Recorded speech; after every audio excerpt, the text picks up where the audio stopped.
นะเอาก้นมาหลีในมันไม้มือขึ้นเขาดูมันไม้มือขึ้นอ่ะมันปัววันเมืองเขาแคมวันเมืองเขาขึ้นใหญ่ในมันมาหลีปอกการมันเดมาแทงหลายๆปอกเมื่อเปียวน้องเอาปอเมียปูนายมันมาหลีเมืองเขาแทงเขาไล่เขาเนี่ยห่ำหลูเหตุการณ์อะไรกันนั่งไปจอมตีเป็นหลีเป็นเดียนก็ไปขายคู่ขายของอะไรกินย้อนมากนะครับนะเข้าขายอยู่ดูแดงอ่ะมันจะน้ำตกตาเท่าค่ะเกียงตองนะเข้ามามักมันเป็นเพื่อนเมืองไทยของอุทยานแห่งชาติครับเนาะปืนตีโคกของแผ่นลิ้นปืนตีลงปองจึง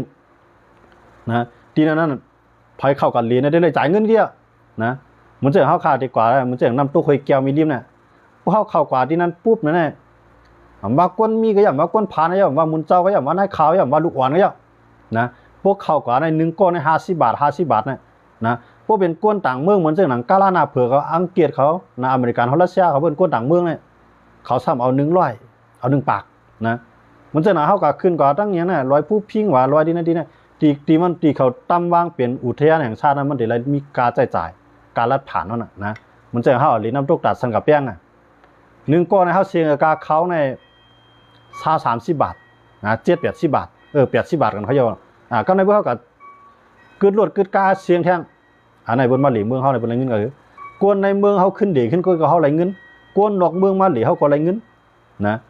ด้วยค่ะเขากับด้วยมันจะเข้าหลีอยุธยาหน่อยเขาเข้าหลีก้องมูนนะที่เขาเดี๋ยวไรเข้าตีบนกับขาดโคเก่ากี่ของไทยเขานุ่งนั่นนะโคมือกูบอกเขาคือโคป่านอาล่องเขานั่นเขากับขาดเขา1 จุ่มก็เอาเชื้อกับใส่ก็ตีชุดมันใน200นะต่อ1 จุ่ม200 300 400เปิ้นหังดีเทียงอินก็800 ถึง 1,000 นู่นด้วยครับอันนี้มาเอาโคกับนุ่งขึ้นมาถอดได้ขึ้นก็เสียเงินกำไรกาเขามาในพวกเป็นก้นไทย20 บาทพวกเป็นก้นต่างเมือง50 บาทสายบันเขาแต่ได้เข้าอะไรด้วยในกองมูก็เนี่ยอะไรเขาอยู่ในตัวแจงมันครับจองเอาเปิ้นได้เป็นไล่เงินทั้งนั้นนะเฮียงเลยเมืองห่มตุ่มตัวในกวาดผ่านเอานั้นย้อนเปิดผูนำเขาค่ะกูคือมันวนโอ้โหเนี่ยตีนมันไงนะมันจะหนังซึกมานใช่ไหมวนโอ้โหเนี่ยตีนวนตาอะไรกินได้นุ่งให้เป็นเจ้าเป็นคุณนะกว่าทั้งไรก็บนทางเรียกเข้าหนานะเตมาได้สั่งว่าเขาเป็นผูนำใจกว้างวนไก่วนยาวเนี่ยเมืองเขาขาในคืนอย่างเมืองห่มตุ่มตัวในเมืองไทยยังตั้งแต่ควายก่อนนะเขากว่าทั้งไรปีใหม่ปีน้องว่าเขากว่ากูคือวันกันกว่าเลยต่างเมืองมาดีพิงทุ่งพี่น้องว่าเขาพี่น้องกูเจ้าคือดีในพื้นที่ว่าไรมีเงินนะเขามีเงินในกะเฮ็ดห้องหรือเช่าไปก็มาจ่ายวันเงินเขาเดียนะเขามีเงินในกะกะขายเราได้เปิ้นมาจ่ายวันเขาเดียเปลี่ยนไรนะบางทีเนี่ยมีสปินในซีสปินตามไว้เปิ้นมาขาดสปินขี่ก็ไรเงินเปิ้นมาขาดรถเครื่องขี่ก็ไรเงินเปิ้นมาขาดก้าขี่ก็ไรเงินนะเปิ้นมาซิตี้ในแค่ไรนำเจ้าเนี่ยไล่เปิ้นเมืองเปิ้นแห่งไรเปิ้นดูเมืองเขาขาในเป็นเมืองอันคู่ของเกี่ยวเสียงเงินข้ามของที่เดียวว่าเมืองผมตุ่มตัวเนี่ยอันเขาเสียหลายนะเขาเสียหลายสังเสียงเขียวเขาลูกใหญ่ลูกหลงเอากับปันเขมักมีเรียกกว้างไรเขเนี่ยย่อมปล่อยไปท่อมย่อมพาเขาในย้อนเมืองฮะย้อนเมืองผมตุ่มตัวเนี่ยเป็นเมืองสะเทลงคู่ของป่างหลายเขาก็น้ำแก๊สก็มีน้ำมันก็มีนะคำก็มีเสียงก็มีเงินก็มีจืนก็มีมีสังตีเมืองผมตุ่มมีอันตีเมืองผมตุ่มมีในออกออมตานเปื้อนก็นะออกออมตานเปื้อนก็มันจะมีอะไรเฮ็ดกูว่าในสังเจ้ามันโคมกูเจ้าคือจุ่มใหญ่เช่นไหนเสร็จเลยโคมกันก่อตั้งลงบองจึงไปได้จ่ายเงินเดือนมันซื้อเขากูก็โคมรวมวันเมื่อเขาในจุ่มอ่อนจุ่มยี่เช่นนั้นเดี๋ยวฮัดลุกขึ้นมาตึกกับเขาเนี่ยฮัดตึกค่ะนะเพื่อมันตึกมันก่อนเหลียวว่าปาจื้อว่าคือมันจังมันเดี๋ยวฮัดตึกเขาเนี่ยมันฮัดตึกย้อนเบอร์มีหนองเลี้ยงตื้อตาน้องเช่นไหนม่านปานสิปานมาเนี่ยเขาซ้ำวนว่าเอาแห้งใหญ่ในกับปีกินแห้งเรียกก็ในตาได้กับตึกแทงจุ่มแห้งใหญ่นั้นขึ้นกับปล่อยจุ่มแห้งเรียกมีแห้งขึ้นมามังแห้งใหญ่ตอนตาเจ้าเก่าเลยกินวนตาวันเมืองเจ้าเก่ากวนเครื่องมานปลายกับกาหือกวนเมืองเข้าปลายกับกาหืเนี่ยถือตันมานหนักกับลำชาใช่ไหมตอนวนปลาใส่ปอกค่ะย้อนมาจากไหนวนเมืองเขาขาดตกแต้มเตะในกวนเมืองของตุ่มตัวเนี่ยเกิดมาเนื้อแผ่นลิ้นเงินแผ่นลิ้นข้ามของที่เดียวว่าเนี่ยนะด้วยค่ะเลยเสียงในห้ำเปลี่ยนไม้หนึ่งก็เต็มกับไม้2 ไม้ 3เสียงในกาคันใหญ่ของคู่ของเมืองเขาน้ำลินหินผาอันอยู่ใต้ดินเนี่ยทรัพยากรอันบนว่าเนี่ยเข้านำเรือไทยแทงนะนำเรือไทยแทงกันในพวกแต่นั้นสิงคโปร์เนี่ยมีสังตาที่เฮ็ดหน้าตรงอย่างตรงลงสิงคโปร์เนี่ยมีนะเขื่อนเขา เมืองเขาก็มีอยู่ในกุนบางหลายไงนะก้อยกับเขาใจเอาออกเขาเหตุการณ์ต่างเมืองมาลงตื้นล้างกวนที่มาลงตื้นล้างในเมืองเขานั่นได้สร้างขวัญมันเขาได้เดียวนะย้อนไปจนอะไรดังว่าเมืองเปิ้นขึ้นใหญ่นะเปิ้นมีภูน้ำมันป้ายวนกว้างหันไกลแกนะวนเอาเครื่องไม่แกพวกวนเครื่องไม่เหมือนก้นป่าแกนะตัวใดก้นป่าเขาเนี่ยเขาเครื่องนึงเลยเครื่องนึงเขามาย่าได้เขาเป็นก้นป่ากันนะพวกเครื่องนึงเลยเครื่องนึงมาย่ากันเนี่ยเขาล่ำเอาหอกเอาหลาบเอาเตี้ยงกันนะเขาด้วยครับก้นป่าเขาต้องเอาขึ้นใหญ่ครับโคนนุ่งมีโตถือมันเหมือนไงครับใช่ไหมของป้ายวนว่าป้ายวนก้นป่าอยู่ในป่ากว้างใหญ่นะก็ขำยำอยู่ในเมืองนะแต่ว่าก้นป่าอันเจ้าเครือเขาเฮ็ดหรืออันซึกมันเฮ็ดหรือวันมื้อนั้นน่ะออกก้นป่าไอ้ค่ะแหละนะจองแล้วปันขี่ปันเมืองขี่เขาใจกินเลียนวันมื้อนั้นนะปันเมืองขี่เขาใจกินเลียนจามเสียว่าเมืองเฮาคาในโฮมมันได้กูคือได้ค่ะหรอนะให้ว่าก้นกูก็วนเหมือนกันว่าได้มันเปลี่ยนไรกล้วยกะพวกก้นฉุนใหญ่ในวนเหมือนกันก้นฉุนใหญ่ในโฮมมันเฮ็ดบ่ได้จึงอันก้นคือฉุนน้อยอันที่ขำวนเหมือนเฮาไรนั่นเขาก็ได้อยู่ยาวไปว่าเขาอยู่ยาวว่าเขาก็เลยไปแค่นะเพราะว่ากวนส่วนใหญ่ขึ้นใหญ่ในเขาจะนึกว่าใครตุกข้าเมืองกูบอกในเมืองไทยในมีค่ะตึกกันยี่กันนะเหมือนเจ้านางมุ่งเขามาอยู่เขาก็ตอนได้อยู่รอดจื้อคือเขานั่นเขากับควมคอมมันนิดค่ะควมคอมมันนิดได้มาตึกหลวงบองจึงไทยค่ะก็ในหลวงบองจึงไทยก็หนังฮือเตรียมเลยตึกขึ้นมุ่งเขาเจ้าไหนเจ้าข้ามก็เกปัญหาปัน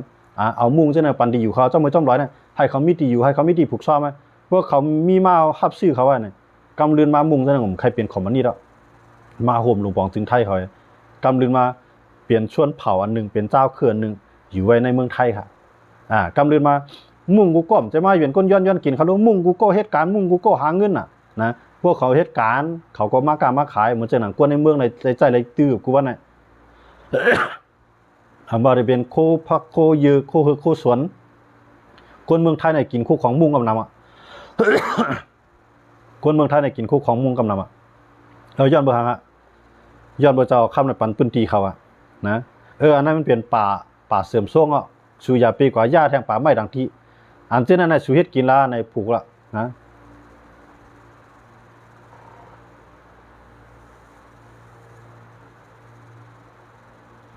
เฮ็ดจังนั้นว่ากำเลื่อนมาเนี่ยกวนกูคือที่มาอยู่ในเมืองไทยในเฮ็ดพรดีปันตามเมืองไทยกูคือต่อเป็นจูเจ้าเฮาคาจังได๋นะเพราะว่าเข้ามาอยู่เมืองไทยเนี่ยก้นกูก็ไปอยู่เมืองไทยในเพราะว่ามันเหตุการณ์กินสร้างรายเรือนรายวันในมันตื่นแต่เลยมีรถเครื่องนะพวกก็ซื้อรถเครื่องได้ไหนพวกก็ซื้อรถเครื่องที่มันมีขวัญที่มันมีไว้กาขันมันป้อนะครับก้อยกาพวกมีไว้ถ้าตาเดียวขี่เนื้อเสียนต่างกาในก็ญาติตำรวจเขายึดแบบห่ำซื้อเตียนมีไว้นั่นเข้าเด็กก็ซื้อที่มีไว้มีหลายจินนะ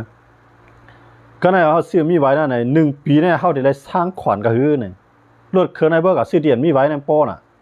เฮ้ยเลยว่านั่นก็ในเบิกกับซื้อที่มีไว้ในเงินในลูกตีรถเครื่อง30,000น่ะได้เปลี่ยน50,000นะบอกว่า20,000นั่นเป็นขวัญนะเรื่องนั้นกล้าเฮาได้มีแทงไว้ยังเฮาขี่รถเครื่องเฮาได้มีเฮาว่าไฟสีมันไว้ขอดมันเฮาได้จ่าย1 ปีใน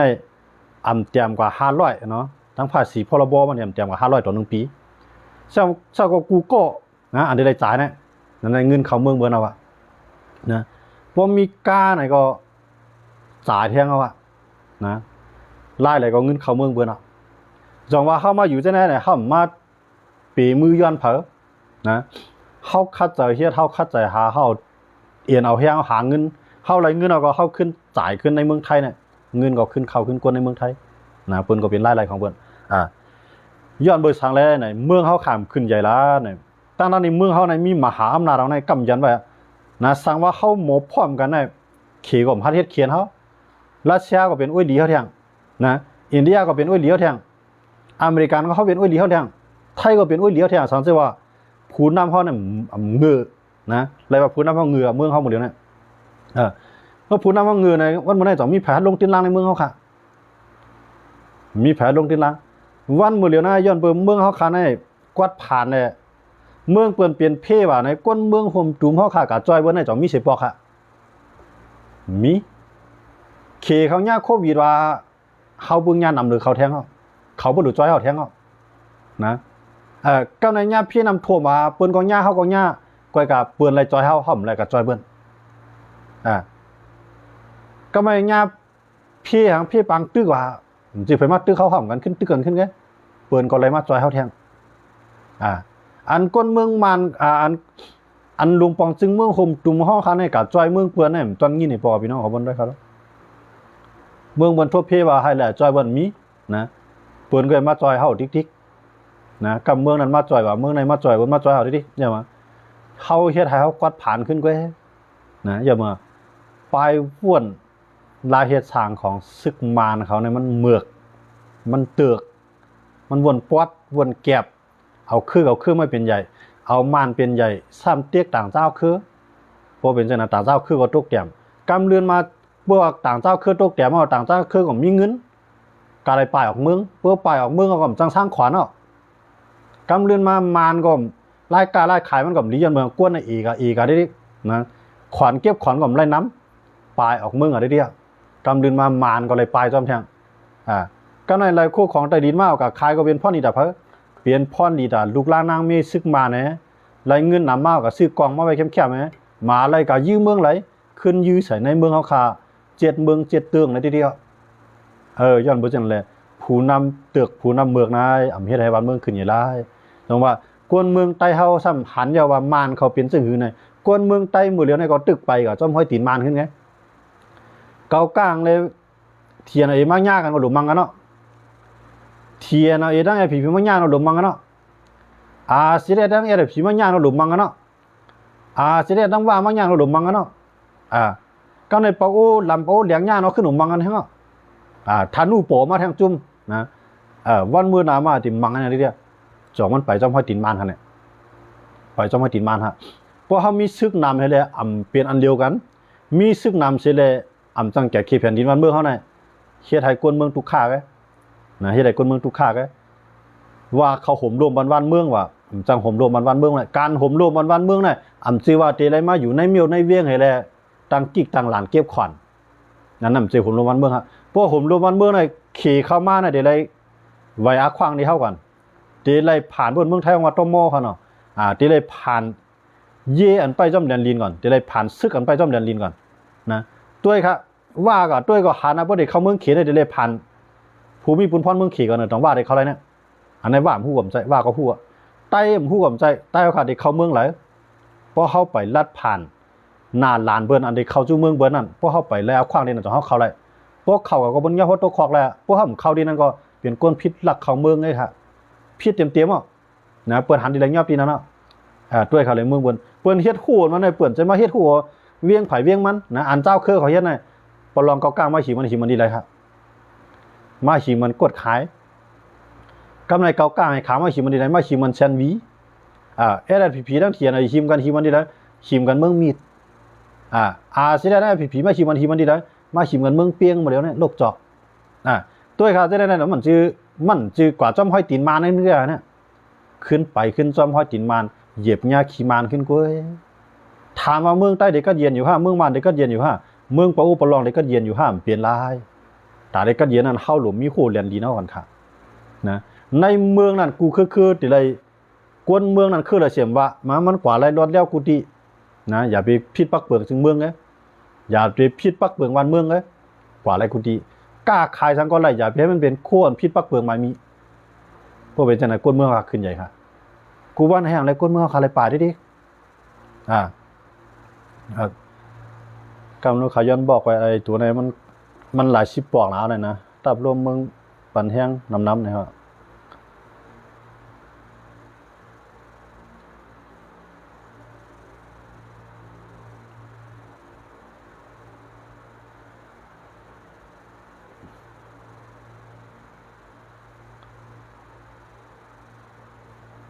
เอาค่ะบอกไปเรียบร้อยค่ะนะเอาอย่าแต่มันหลายคำนะว่าคาหันมันนะคาหันมันหลายคำนะว่ามันกวนเขาในเพราะว่าเขาเกี่ยวก่อมตัวเหตั้งเรือเขามีอยู่นะใครกว่าตัวฉันก็เลยในทิกตอกนี่มีเป็นหมื่นเป็นแสนนะช่องมันใช่ขนาดอันคำว่าร้านในคำว่าร้านเนี่ยมันจีตอนดัดตูค้าก็เดี๋ยว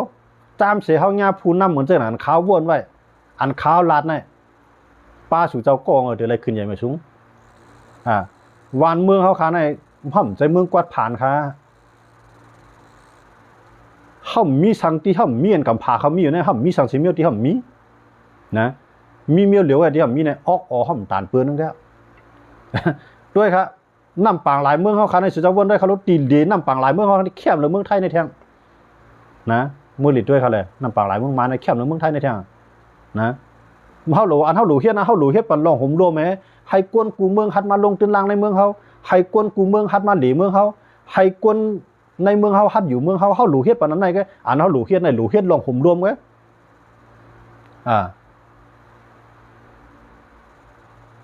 เพราะว่าเขาเฮ็ดปันลองห่มรวมมันจึง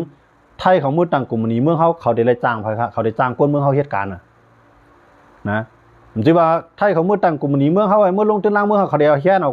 กวนไทยเขาในเมืองใจขำเอามือมันจะขี่เขามาลงตื้นล่างในเมืองไทยขี่เขากวนมักมีเขามาลงตื้นล่างเปลี่ยนเจ้าของกลุ่มนี้กวนกับกวนเหตุการณ์เขาเนี่ยเขาได้เลยจ้างกวนไทยเอากวนขี่เขามาเฮ็ดนั่นตีแล้วมากวนวางแผนมันไงตีแล้วมาเป็นผู้นำมันไงตีแล้วมากวนสั่งการมันไงตีแล้วมากวนจ่ายเงินมันไงตีเหลือในก้นเหตุการณ์เป็นตีนเปลี่ยนเมื่อนตรงหนึ่งอยู่นั่นตีเลยเป็นก้นเมืองไทยนะมันจะอย่างเมืองใต้เขาในเขมาลงตื้นล่างเมืองเขาเนี่ยตีเลยจ้างก้นเมืองเขาเหตุการณ์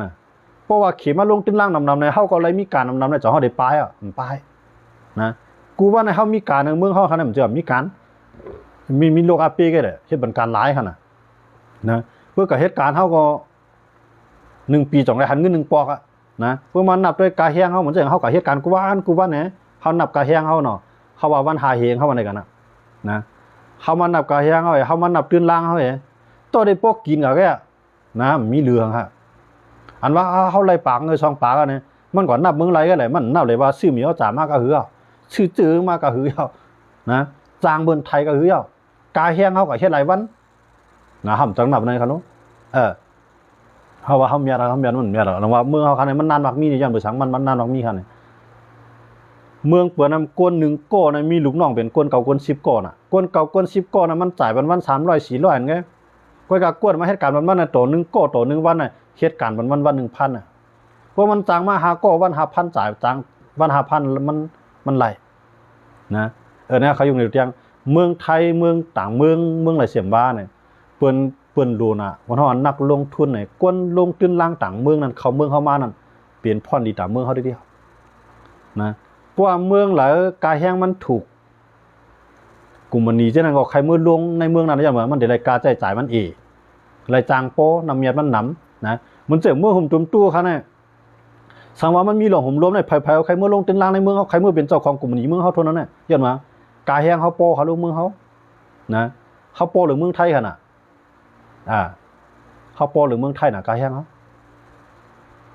ย้อนเบอร์เจนอะไรแห้งอะไรเปิ้นพัดเมื่อลงตื้นล่างในเมืองเขาหล่ะเนี่ยอันมาลงตื้นล่างในเมืองเขาในมีขี่กันอันฮัดลงตื้นล่างวันนอกตัวในเวียงในมีขี่กันนะหรือนั่นในวันมาฮัดลงเอาอย่างกรุงในปีโตก็ย้อนเบอร์หาในเปิ้นมั่นใจลองห่มรวมหันว่าขี่ในมันมาอย่างมันมาเนี่ยจางจุ่มยิบกองกลางจุ่มนั่นจุ่มในห่มรวมมันขนาดมาคู่เราคำเขามือกว่ามาตัดเราป่าไม้เขามือกว่ามาคู่เราเสียงเขามือกว่ามาคู่เราฐานหินเขามือกว่าไข่กว่าเมืองมันเรียกว่าใครเสียงนะเขาย่างละเขาไล่จอมส่งก้นเขาก็ให้ลูกน้องถึงเมืองมันบนหน่อยก็ได้นะด้วยอะไรมันเจ๋งบนมีเมืองบนมีหลงห่มรวมเลยมันเจ๋งเมืองไทยเนาะเมืองไทยในพวกสู่ขยันการเมืองเข้ามาเลยเนี่ยเมืองไหลตีหลูกก้นเหตุการณ์เนี่ยลงปองจริงต่อลงปองจริงไอ้ล่วงไล่มือกันเอาก้นเหตุการณ์นั่นกับปันนะตอนตากับเหตุการณ์เมืองเพื่อนเหมือนจากอิสราเอลเขาจะในย้อนก้นเหตุการณ์เมืองไทยย้อนเป็น2-3 หมื่นต่อปี2-3 หมื่นก็เอากับเหตุการณ์เฮ็ดส่วนพักส่วนเยือนเลี้ยงอิสราเอลเขาคายออกนะเอาก้นเมืองไทยกว่าเฮ็ดก้นเมืองไทยอย่างไรมันกว่าละเมืองวุ้กันเย็นนั่นเนี่ยพวกมันอยู่เมืองไทยมันไรค่าแรงขั้นต่ำ1 วันอะไร300 ตีมันก็เข้าว่าเนาะบางก็500สูงสุดแล้ว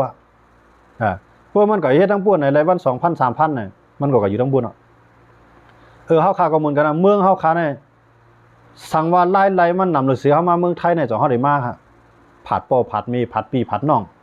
มาฮะหรอมือกูปองในวันเมืองหำซุกซาเขาตึกเขายี่กันหำเก็บซึกมีเงินทั้งมีเงินเหลือทั้งนะพอถึงข้าวหน้าข้าวไฮมากก็เอาเข้ากับขายพวกกินไงพวกกินพวกดูก็เขาจะใครผัดเขาทุกวันเมืองเขาค่ะนะมือกูปองในพักมีไปเฮ็ดเนาะหมักไม่หมักตองไปเฮ็ดขายตึกเฮ็ดตักกินไงมือกูปองเนี่ยนะ ในสวนก็มีหมักล่างไงมีหมักม้อนไงมีหมักมันไงมีเจ้านั้นก็ม้วนตัดได้ขายอยู่กว่ากินกับพวกวันหมาใครผ่านวันยันเมืองกว่าทั้งไรครับเฮ็ดไทยเฮ็ดหน้าเจ้าเก่าอยู่กว่ากัดเย็นวันมื้อกระปานมื้อนั้นในเบิ่นใจเงินเขาลุ่มเพราะใจเงินเนาะว่าใจเงินว่าใครกินข้าวมุ้นข้าวป้องก็ยาข้าวมุ้นเป่าเวิงข้าวมุ้นปาดเขาเลี้ยงอะไรอย่างเงี้ยนั่นแหละนะมือเหลือได้กระปานไหมเรียกมาเนี่ยเฮาได้อยู่เฮ็ดน่ะต้องแล้วค่ะเนี่ยผมไล่เฮาลูกเก่าลูกเฮียนว่าก็เฮียนให้มันว่าซื้อกินกูบ้านค่ะเขาได้เลยหาเงินกำไรจุ่มยิบกองกลางก็กำเก็บข้าวเก็บเงินเก็บกวนเอาเงินในใจได้เดียวนะรายไหลมาได้แหละมีหรือสิว่าป้ากันปลายทีเดียวนะ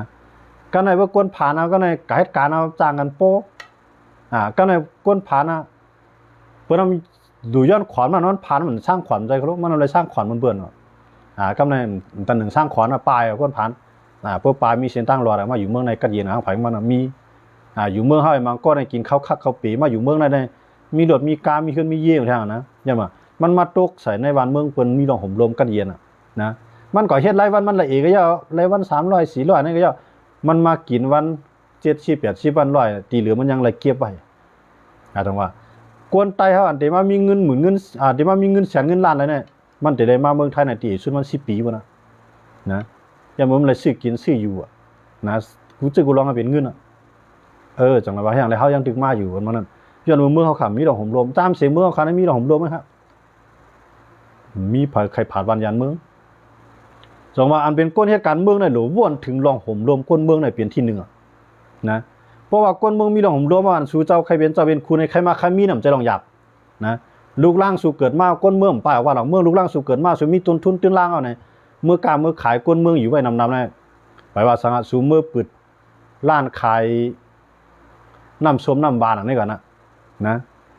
ก้นหมู่โหมื่นโหแสนโหล้านก็มันไหนมาซื้อสู่1วันใน30 ก้อยก็สู่อยู่รอดแล้วจำเป็นที่จะได้ใครเป็นสัตเทเอาเปิ้นมากขังโหจ้อมหัวจ้อมลอยเข้าร่าง30 40 ปีเอาลูกเปิ้นมาปอมีเบิ่นไรตัวเคลื่อนเย่เบิ่นไรหันไรฮอดย้อนเบอร์ย้อนเบอร์อำไรห่มรวมวันเบอร์เฮาแหละมันจ่องอะไรไปด้วยนะถามว่าได้อยู่ดีกินดีนั่นอยู่จ้อมหัวจ้อมลอยเขาอะไรกินดีนะครับอะไรกินดีครับนะคือนานๆได้ยันนึงตาถามว่านอนดีครับผมก็เลยนอนดีครับจองว่าให้อย่างไรเขาย่อมเฮ็ดเนี่ยย้อนเบิกเขาใครเลยถางห้างใครลองรถเพใครลองห่มลมใครตึกเป้ผู้เขียนใส่ใครวันเมืองเขากระเดียนก้นเมืองเขาอะไรอยู่ซา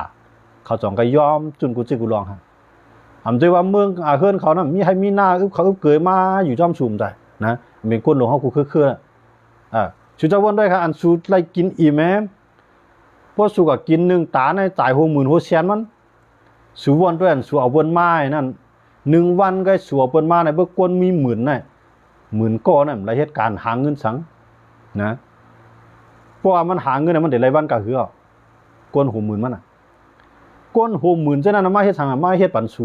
ห่มรวมปันสูเก็บขอนมาปันสูกูซื้อกูร้องไหนมาปันสูไล่กินในสูขึ้นต้วยขึ้นเขาจังนั้นเนาะสูกินหวานลงคอได้ดีบ่สูมีตังบ่ดีๆขายอยู่ว่ามันกินหวานตอนนั้นอีกกวนอันอันยากมันไม่มันนำว่านำเข้ามากินเนื้อตั้งตู้เขามาเกี่ยวเนื้อตั้งตู้เขาอันสูมาเป็นจะเป็นคนในนำกัดสูเนี่ยมันใจนำกัดสูนำกัดกวนเมืองยอมจุ่นสุนตัวเฮ็ดตาสุนโฮมจองไรมาข่มรวมมันสูมีตื้อตั้งเอาโคของเนลินแต่ลินขายมอกนั่นก็จังว่าสูเจ้าหลุดปองใจว่าลอกไล่ตาที่ห่มลงกวนเมืองเท่านั้นสูหลุดไรพ่อมันกูคือสูหลุดไรพ่อมันกูจุ่มรู้ไรอยู่แกดเคบันเพียนดินเฮาค่ะเรียนลิ้นเฮาค่ะกูดีๆมื้อนั่นกว่าเฮาจ่องได้จังมักมีวันมื้อนั้นสุเจ้าค่ะด้วยครับเมืองเฮาค่ะในกวัดผาในเปลี่ยนไว้หมาย1ของอาเซียนนะอาเซียน10 เมืองไปนับปาเอเชียได้เป็นเมืองสัตว์เทศแหละเนาะอาเซียนเฮาค่ะ10 เมืองนะตกไว้เป็นเมืองกวัดผาไว้เป็นหมาย1ย่อนะอันห้ามที่อยู่ตั้นเศร้าอันห้ามถางห้างอันห้ามการเฮียนมีไว้นับล้านอันนั้นย้อนเบอร์สังย้อนเบอร์พาเนี่ยย้อนเปิดผู้นำเขาขามันว่วนเอาหูเน็บตีนมันไว้ว่วนเอาตั้งไข่กินตั้งต้องไม่ใส่เหลือมันไว้อ่ำว่วนหันต้องเบิ่นอ่ำว่วนหันเปิ้นไข่กินย้อนเบอร์จะไหนหรอกว่าเจ้าเครือเขาติดไปจ้อมห้อยซึกมันอยู่กูวันไหนกัดด้วยเขาลูกกูเครือในตึกเหยียบจ้อมห้อยซอกตีนซึกมันไงนะอันว่าเขาเฮ็ดตาคือเขาไม่เฮ็ดตาคือเมื่อเขาเฮ็ดตาจุ่มเขาไม่เฮ็ดตาจุ่มเมื่อมัน สู่เจ้าด้วยค่ะสู่เฮ็ดตาตูสู่กวนหลวงมันจุ่มไหลจุ่มไปจุ่มมันก็กวนเมืองสู่เจ้าในปลายออกกูจุ่มเอากูคือนะอันนั้นให้สู่เจ้าเจียวป่องใจอย่าไปแคนนาลีนาตีถูกนี้กวนเมืองกว่าก้อยเพราะสู่เจ้าได้สุกุมให้ไหนก็เนี่ยสู่เจ้าตายขึ้นเกิดก็ไปหันวันเมืองขึ้นใหญ่ไรขึ้นท่านหันครับนะกวนหลวงเจ้าคือในเมืองไต้กูคือใน60 ปีปลายจำได้ตายทั้งแผงมันเนาะสุ่มตั้นไหลหันเอาเพราะสู่นั่นพร้อมกันสู่จำตั้นไหลหันเอาวันเมืองเอากัดเย็นหลูสังมาก็ตัดไม้กับขายหลูสังมาก็ขุดฐานนี่นะขายเฮ็ดไม้กับปืนปังต่อปังร่องเฮ็ดไม้ก้ายาขายผีเนี่ยอันไหนก็เอานำกัดสู้นะผมจังปกป้องวันเมืองเขาหลายด้วยค่ะเลยกูจุ่มผู้มัวเราในตั้งตุกข่าวก้นเมืองเป็นจังหือนะสุขี่ก้ากว่าให้บ่อะไรขี่กว่าก้าเขาเนี่ยผมกลัวแม่จ่องมีค่ะ